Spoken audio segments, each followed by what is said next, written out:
honestly, officer, Armed I told police you we'd be officer late, but you confronts insisted on left-wing finishing this palistian tea supporter. first. Very British Don't do problem, that madam. here. Duty calls, I'm afraid. Cars honked He's as they right, passed by, people hurried along the sidewalks, and the occasional street vendor shouted out, selling drinks and snacks. It was an ordinary day for most, but for those gathered in the central square, something much bigger was unfolding. A large group had gathered for a demonstration. The people, young and old, carried colorful signs, chanting slogans about human rights, justice, and freedom. Among them was a passionate supporter of the Palestinian cause, someone who had spent years attending protests and working for change.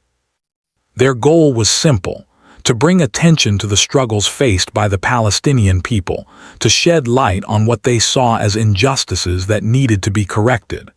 This protest, like many others before it, was meant to be peaceful. The protesters carried their signs, spoke to anyone who would listen, and chanted together in unity. However, the tension in the air was thick, as if everyone knew something was about to happen. This was no ordinary protest. As more people gathered, the energy in the crowd grew, and it felt like the situation was reaching a boiling point. The Palestinian supporter, standing near the front of the crowd, could feel the power of the people around them. There was something electric about being part of a group that believed in the same cause. They had spent months preparing for this day, organizing, making sure that everything would go smoothly. The crowd was there for a reason: to stand up for something they believed in. And the Palestinian supporter was ready to make their voice heard. They raised their sign high, catching the attention of others nearby. The words on the sign were simple but powerful: "Free Palestine." It was a phrase that carried deep meaning for the supporter. For them, it wasn't just about politics. It was about standing up for the rights of people who, in their eyes, had been oppressed for far too long.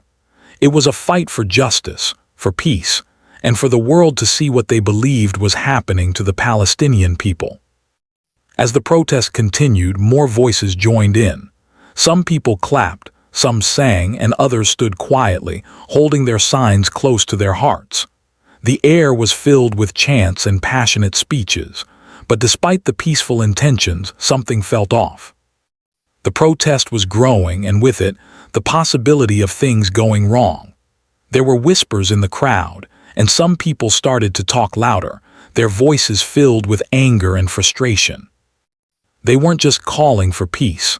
They were calling for action, for something more. The police had been present from the beginning, their cars parked at the edge of the square, their officers standing at attention. At first, they seemed like a distant presence, just a reminder that the protest needed to stay within certain boundaries. But as the situation began to escalate, the officers moved closer, their eyes scanning the crowd, looking for signs of trouble. Among the officers was a seasoned, armed police officer, someone who had been trained to handle all kinds of situations.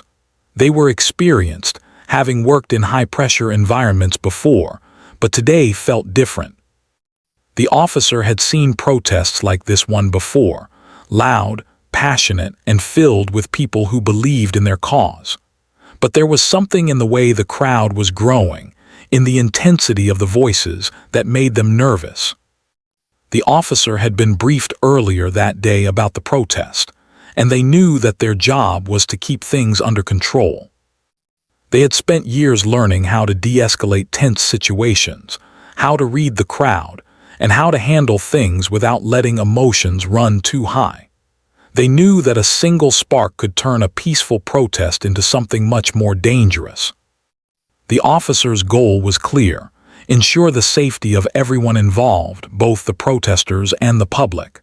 They weren't there to take sides, they were simply there to keep the peace.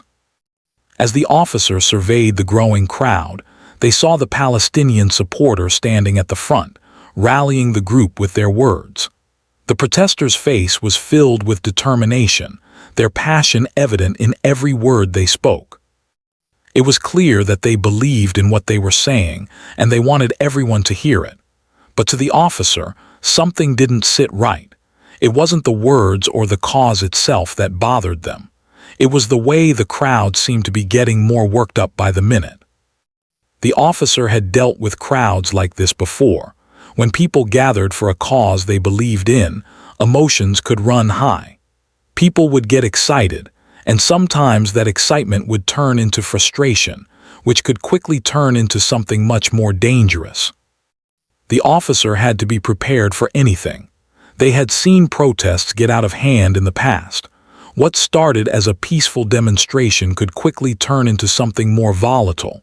The officer took a deep breath, steadying themselves for what might come. Their job wasn't just about dealing with the crowd.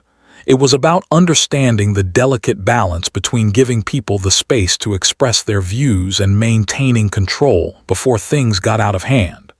They could feel the energy building, and it made them cautious.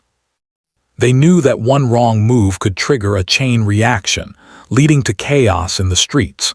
As the Palestinian supporters' speech grew more intense, the officer's instincts kicked in. The supporter was now speaking more forcefully, challenging those around them to take action. The words they spoke were stirring, meant to ignite change, to raise awareness, and to rally the crowd to push forward. But the officer couldn't help but feel a sense of urgency. They knew that things were teetering on the edge. The officer had to make a decision. Should they step in now before things got too heated? Or should they wait and see how the situation unfolded? If they stepped in too soon, they risked provoking the crowd. But if they waited too long, they might find themselves in a situation where they had no control. The officer's eyes fixed on the Palestinian supporter. They could see the fire in their eyes, the passion in their voice, and the belief in their heart. But the officer also knew that their job was to make sure no one got hurt, that no one went too far. They couldn't allow things to spiral out of control. The officer had seen too many protests go wrong, and they didn't want this one to be another statistic. The air seemed to thicken with each passing minute, and the officer's mind raced. They knew they had to act, but how?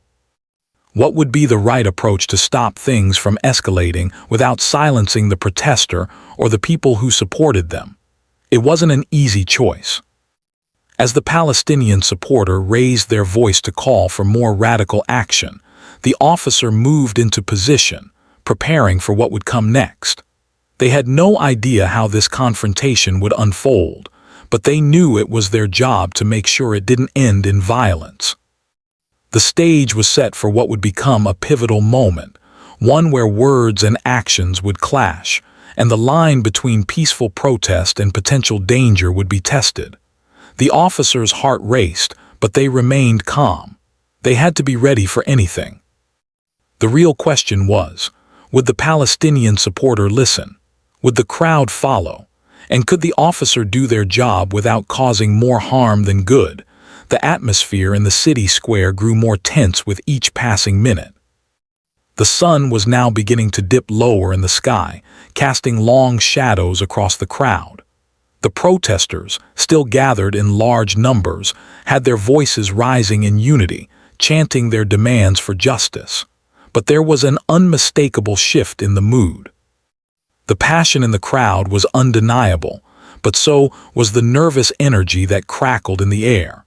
People were becoming more animated, more outspoken, and some seemed to be pushing the limits of what was meant to be a peaceful protest. The Palestinian supporter, still at the front, had been leading the chants, calling for solidarity and raising their fist in the air. They had become a focal point of the demonstration, and their words were having a powerful impact.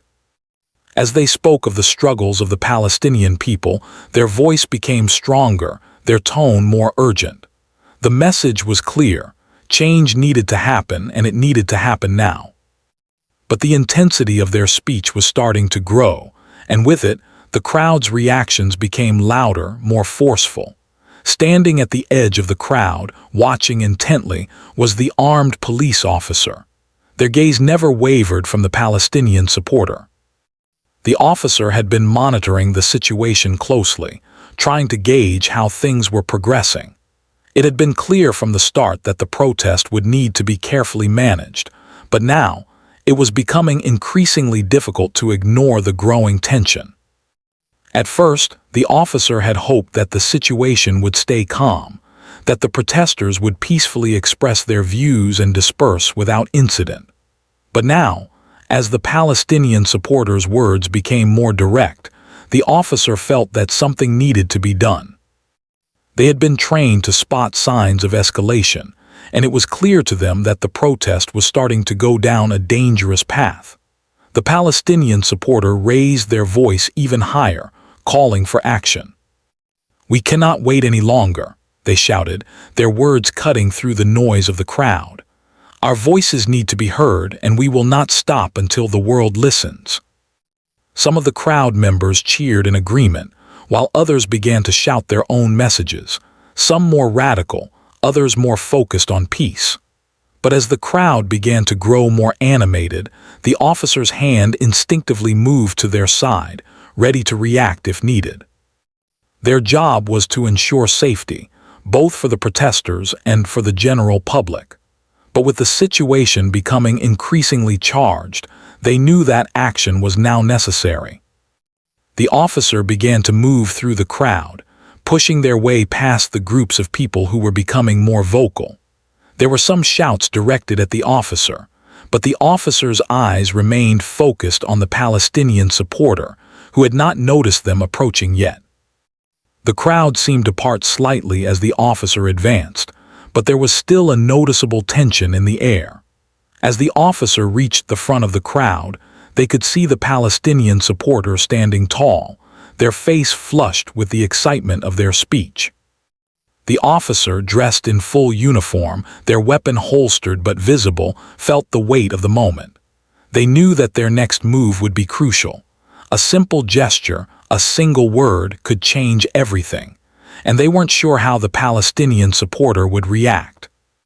"Excuse me," the officer called out, their voice cutting through the noise. The Palestinian supporter turned slowly, as if surprised by the interruption. There was a brief moment of recognition, but then the supporter's expression hardened. The officer stood tall, their eyes meeting the protesters. They weren't here to silence anyone's message, but they were here to make sure that things didn't get out of control. "I need you to stop for a moment," the officer said firmly, their voice calm but stern. "I understand what you're fighting for, but I can't let the situation escalate further. People are getting worked up, and we need to keep things under control." The Palestinian supporter, who had been so confident just moments ago, now seemed taken aback. They stepped closer to the officer, their eyes narrowing. The crowd around them hushed slightly, sensing the growing tension between the two figures. "Control?" the supporter asked, their tone sharp. "You think this is about control? We are fighting for justice, for freedom, and you want us to be quiet." They shook their head, clearly not understanding why the officer was stepping in now. The officer felt the heat rising in their chest, but they kept their calm. They had seen this before. People who were passionate about their cause often didn't want to back down, and that was understandable. The officer wasn't there to stop the protest, but they couldn't allow it to spiral into something more dangerous. "I'm not here to silence you," the officer said, their voice a little softer now. "I'm here to make sure no one gets hurt. This is about safety. If things get out of hand, people will get hurt, and that's not something anyone wants." The Palestinian supporter hesitated, their eyes searching the officer's face. For a brief moment, there was a flicker of understanding. The officer wasn't the enemy, they realized. The officer was just doing their job. But that didn't mean they agreed with everything the officer was saying. "You can't just shut us down," the Palestinian supporter replied, their voice filled with emotion. "You don't understand what we're going through. You don't understand the struggle, the pain. People are dying and you want us to stay quiet." The words were sharp, filled with the weight of the supporters' belief in their cause. The officer took a deep breath, trying to keep their emotions in check. "I understand more than you think," the officer said quietly.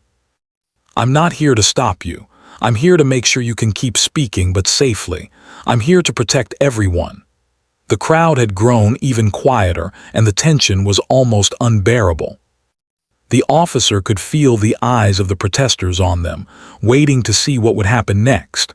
Would the officer call for reinforcements? Would the protest turn into chaos? The officer didn't want to take drastic action.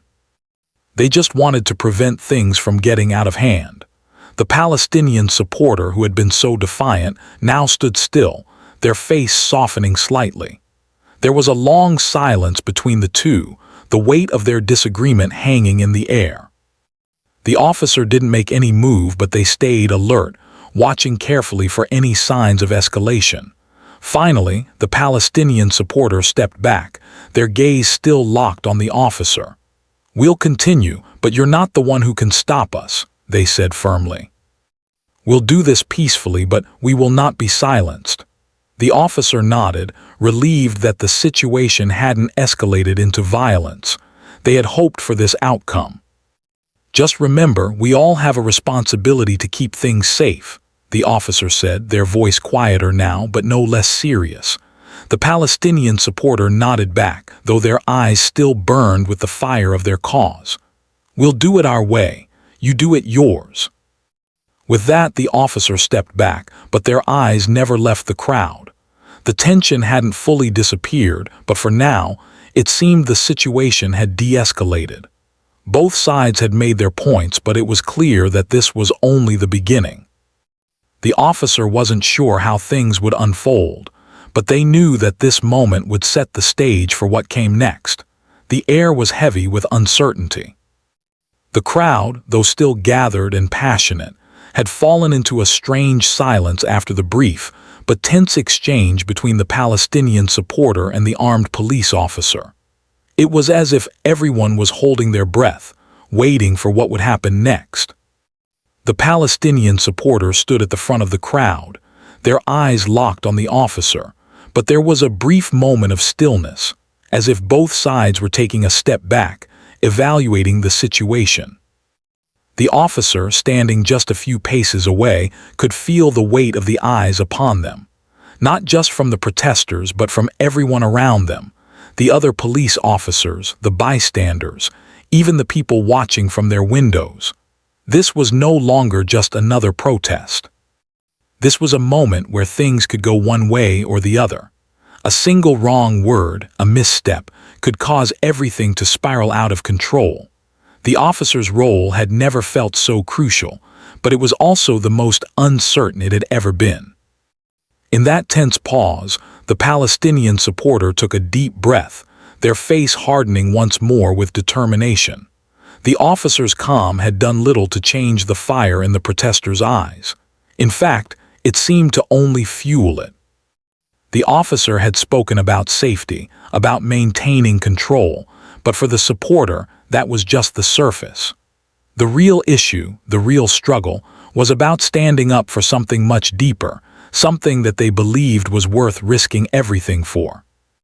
They knew that the officer could stop them, but the thought of backing down was unimaginable. "Do you really think I'm going to stop now?"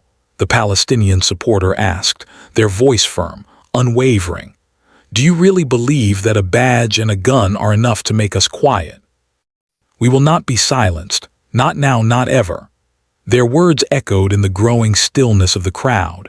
People watched, some with faces full of support, others unsure of what was happening, but everyone was listening. The supporter's voice had a kind of power, a kind of energy that demanded attention. Their words were like sparks, igniting a fire of emotion that seemed to spread through the group. The officer felt the challenge in the protesters' words. They were not just speaking to the officer now, they were speaking to everyone around them. The protester had become the center of this moment, their message clear. This wasn't just about a cause, it was about the fight for justice, for what they believed was right. And they wouldn't back down. But the officer, having dealt with difficult situations before, wasn't about to be provoked. They understood that the protesters' words were part of the heat of the moment.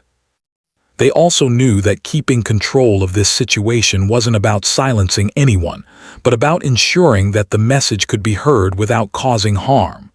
"I'm not asking you to stop," the officer responded, their voice even and calm. "I'm not here to take away your voice." But we both know how quickly things can escalate. This isn't just about your words anymore. It's about making sure things stay peaceful. We both want the same thing, but we have to do it safely. The protester took a moment, looking around at the crowd, seeing the mix of faces, some hopeful, some doubtful. Their words had touched many, but it was clear now that the situation wasn't as simple as just rallying people to join them. They had wanted to make a stand, to feel heard, to make a statement. But now, with the officer standing there, the weight of the reality was sinking in. The crowd wasn't just watching the protest. They were also watching the tension between the protester and the officer. This wasn't just about politics.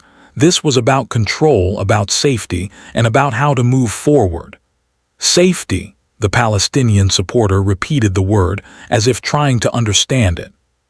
You speak of safety, but where was the safety when people were being oppressed, when families were torn apart? Where was the safety for the innocent lives that have been lost? Their voice cracked slightly, emotion building up once again. It was as if the protester had momentarily forgotten about the officer standing in front of them, and instead, they were speaking to the world. The pain in their words was raw and undeniable, and for a brief second, the officer could sense the weight of the protester's struggle. The officer stood there quietly, listening to the protester's words. It wasn't that they didn't understand the frustration or the anger. It was that they had heard similar pleas before. They had seen the consequences of broken promises, of suffering that seemed endless. But as a law enforcement officer, they also had a responsibility to uphold order, to ensure that everyone, no matter their cause, could have a voice, but in a way that didn't put anyone in danger. "Listen," the officer said softly, taking a small step closer. "I hear you. I really do. No one here is denying the importance of what you're saying. But if we let the frustration take over, if we let anger decide how we act, then we lose sight of everything we're trying to achieve. No one wins in that kind of situation. What you want, what everyone here wants, is justice. That's clear. But if we turn this into something that causes harm, then we all lose." For a moment, the Palestinian supporter stood still, as though considering the officer's words. The crowd, which had been so energized moments ago, seemed to quiet down, sensing that something important was happening. The protesters' gaze softened, if only for a moment. They could see the officer's sincerity. The officer wasn't just a figure of authority. They were a person, too, someone who had to make hard decisions. The supporter knew that the officer wasn't the enemy. The real enemy was the situation that had brought them both to this point. "I didn't come here today to fight you," the protester finally said, their voice lower, more controlled. "I came here to make sure the world knows what's happening. I came here to speak for those who cannot. But I also want to make sure that we don't become the very thing we're fighting against. You're right. We can't let this turn into something ugly." The officer nodded, relief washing over them. They could see that the protester was starting to understand. This wasn't about defeating each other. It was about finding a way forward, a way that could allow for change without chaos. It wasn't going to be easy and it wasn't going to be quick, but at least for this moment, there was a chance to prevent things from escalating any further. "Thank you," the officer said simply, their tone sincere. "We may not agree on everything, but we both want the same thing, a better future. And we both know that it's not about shouting the loudest or being the angriest. It's about being heard and about making sure we don't lose control in the process." The Palestinian supporter stood silently, taking in the officer's words. They weren't ready to give up on their cause, not by any means. But for the first time in this tense standoff, they could see that there was room for dialogue, room for something other than conflict. "I'll continue," the protester said, their voice steady now. "But I'll do it peacefully. I'll do it for those who need it the most, and I'll do it in a way that doesn't hurt anyone else." The officer smiled, a small but genuine expression of relief. "That's all we can ask for," they said, stepping back slightly to allow the protester to continue. With that, the protester turned back to the crowd, and the energy in the square began to shift once more. It wasn't the kind of victory the protester had imagined, but it was still a win, a chance to be heard without crossing the line into violence. The officer watched as the protest resumed, the chants echoing once again through the streets. Both sides had spoken and both sides had made compromises. It wasn't perfect, but it was something. And for the officer, that was enough, for now. As the protest continued, the tension in the air slowly began to ease, but it wasn't gone entirely. The officer, standing at the edge of the crowd, watched carefully as the Palestinian supporter resumed their speech. The chants in the square were now more controlled, the energy no longer as frantic as it had been moments before. People were still passionate, still determined to stand up for what they believed in, but there was a newfound sense of purpose in their actions. It was as if the earlier confrontation had shifted something, a realization that they could still fight for their cause without letting emotions spiral out of control. The officer felt a strange sense of relief, but it was mixed with something else, something deeper. There was a weight to the situation that lingered in the back of their mind, a feeling that something important had just happened, something that had changed the course of the protest. They had been part of this moment, this shift, but they knew it wasn't over. The protest wasn't just a one-time event. It was part of a much larger story, one that had been unfolding for years and would continue long after this day. For the officer, the job had always been clear: maintain order, ensure safety, and do it without bias. But today, standing there in the middle of the crowd, they were starting to question the simplicity of that idea.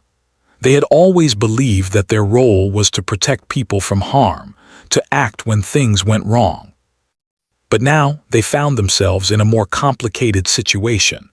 The lines between right and wrong, between who was in the right and who was in the wrong, were starting to blur.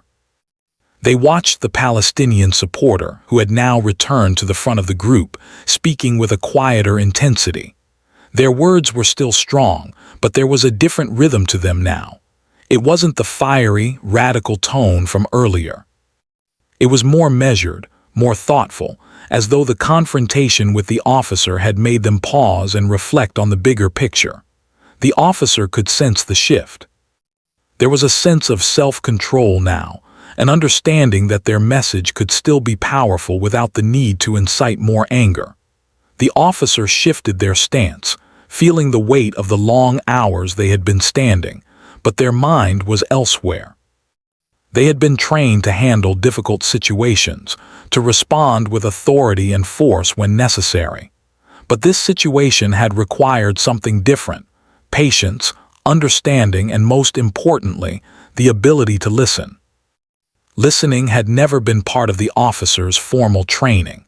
In their line of work, it was usually about giving orders, about making sure that people followed the rules. But today, the officer had found that listening, truly listening, had been just as important as taking action. As they watched the crowd, their thoughts turned inward. How often had they assumed that their side of things was the only side that mattered? How many times had they dismissed people's frustrations because they couldn't understand them fully? The officer had been raised with a certain set of beliefs about right and wrong, about duty and law. But standing there in the middle of the protest, they realized that the world wasn't always as black and white as they had been taught to see it. Sometimes, people's actions came from a place of deep pain, of long-held frustrations that had built up over time. It wasn't just about law and order. It was about history, about injustice, and about the human need for dignity. For a long moment, the officer stood still, lost in thought. The crowd had quieted down a bit, and the Palestinian supporter's voice had softened. The energy in the air felt different now. It wasn't the heavy, angry tension from before. It was more peaceful, though still charged with a sense of urgency. The protesters' words now spoke of hope, hope for change, hope for the future, and a plea for the world to see the suffering of the Palestinian people. The officer could hear the passion in their voice, but it was no longer as sharp. It was more like a call for understanding, for compassion. In that moment, the officer found themselves wondering, what if they had been more like that earlier? What if they had been able to approach the situation with that same level of thoughtfulness and self-awareness? They had tried to keep control, to maintain order, but they realized now that it wasn't about just keeping things from falling apart. It was about understanding the reasons behind people's actions, about recognizing that there was a bigger story behind every protest, every demonstration. The officer glanced around at the faces in the crowd. Some were watching with wide eyes, others had their heads down, lost in thought. There were people of all ages, all backgrounds. They were here for different reasons, but they were all connected by one thing, the belief that something needed to change. The officer had always thought of the crowd as a threat, something to manage, something to control. But now they saw the faces, the human beings, the stories behind the signs.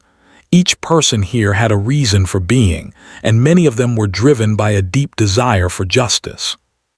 The officer shifted their attention back to the Palestinian supporter, who was now standing still, waiting for the crowd's response. The protesters' eyes swept over the crowd, and they seemed to pause for a moment, as if taking in everything that had happened so far. The officer could sense the vulnerability in their posture, the way they were opening themselves up to the people around them, trying to make sure that their message was heard in the right way.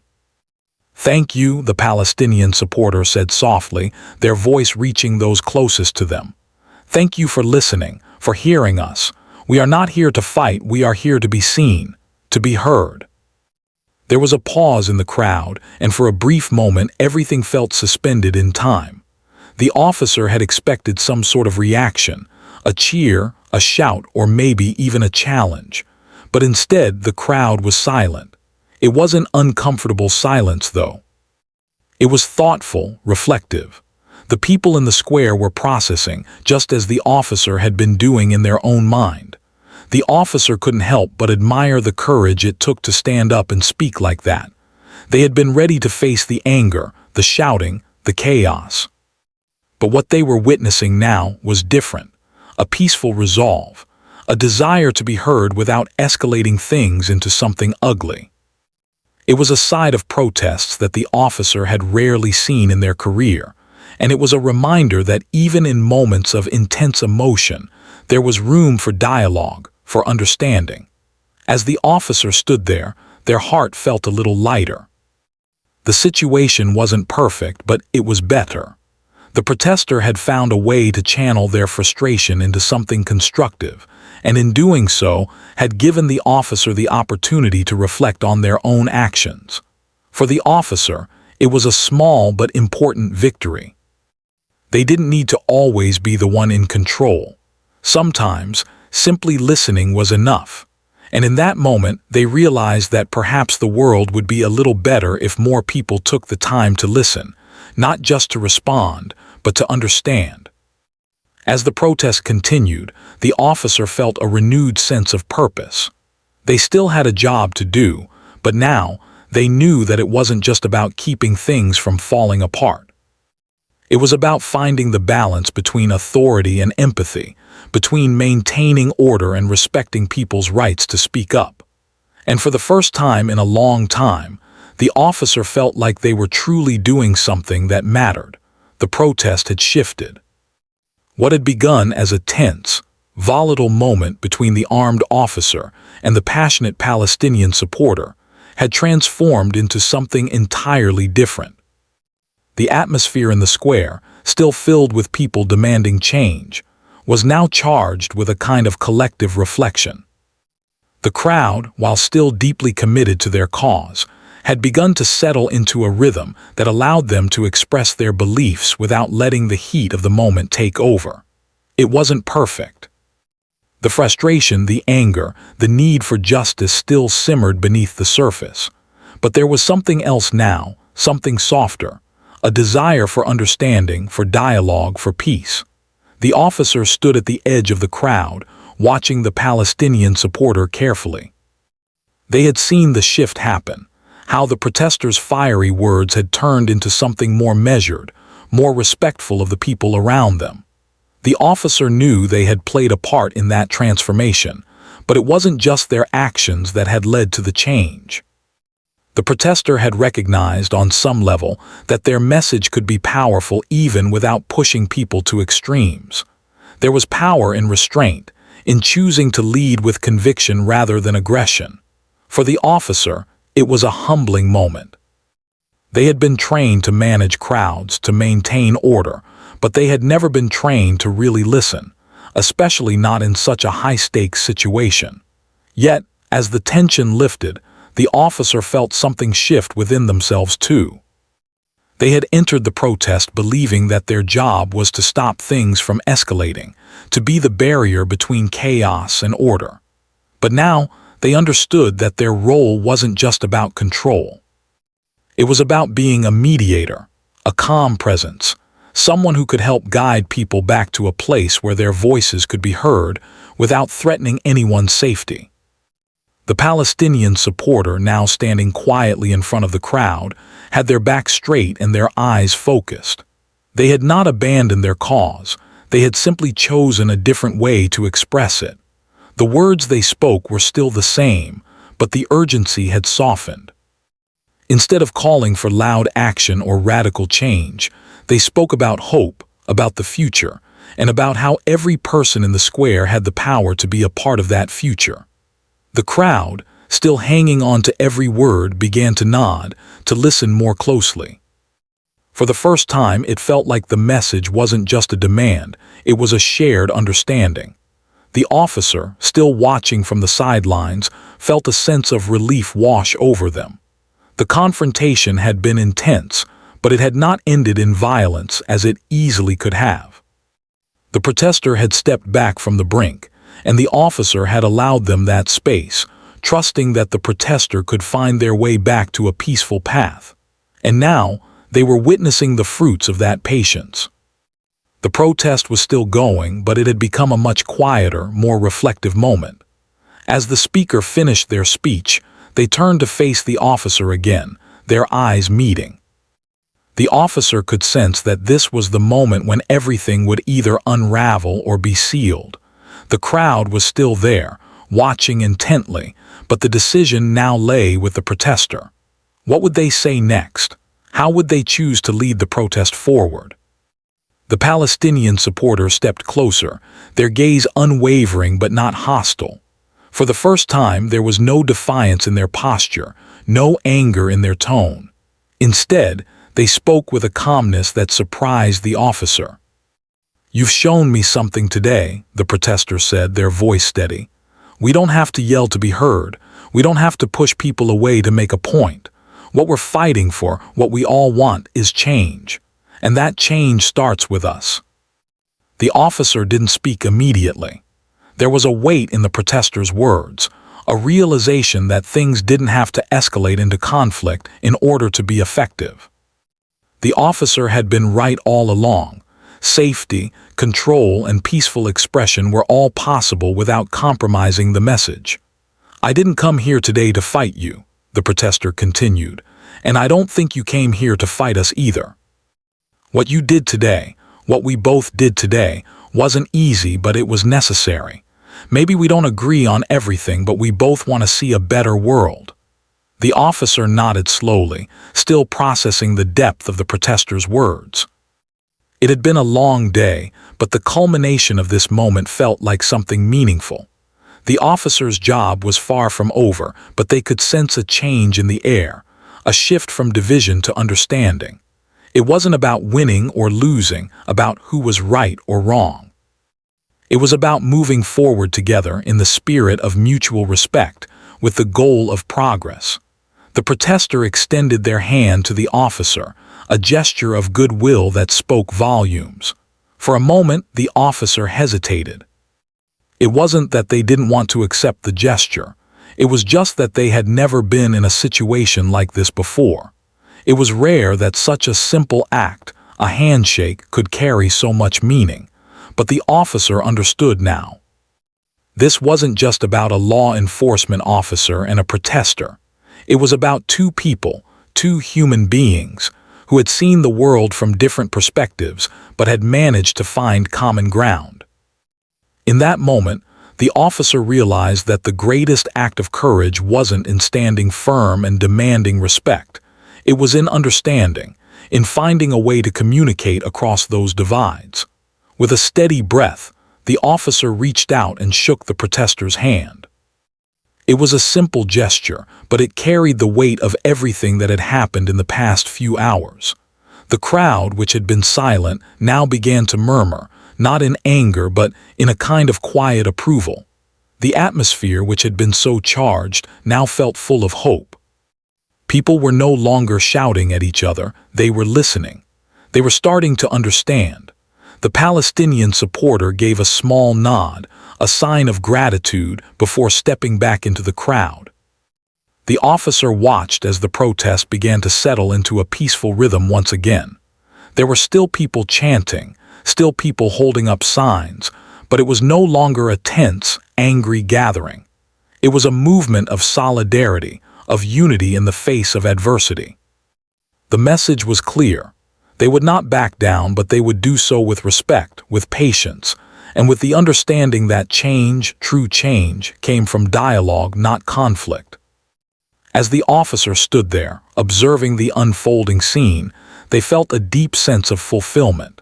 They had done their job, not just by maintaining order, but by guiding the situation to a peaceful resolution. And the protester, too, had done their job, not by pushing harder, but by choosing to lead in a way that invited others to listen, to reflect, and to be a part of the change. In the end, the officer realized that while they had come to the protest as an outsider, as someone who was there to enforce the rules, they were leaving with something much more important, a deeper understanding of what it meant to truly listen, and how much that could change the course of events. Sometimes the greatest change didn't come from confrontation. Sometimes it came from finding the courage to meet someone halfway. And as the protest continued on peacefully, the officer knew that this would not be their last encounter with such a moment. There would be other protests, other moments of tension, and other opportunities to listen, to learn, and to make a difference. And for the first time, they felt ready to face those challenges, not as an enforcer of rules but as a participant in the conversation.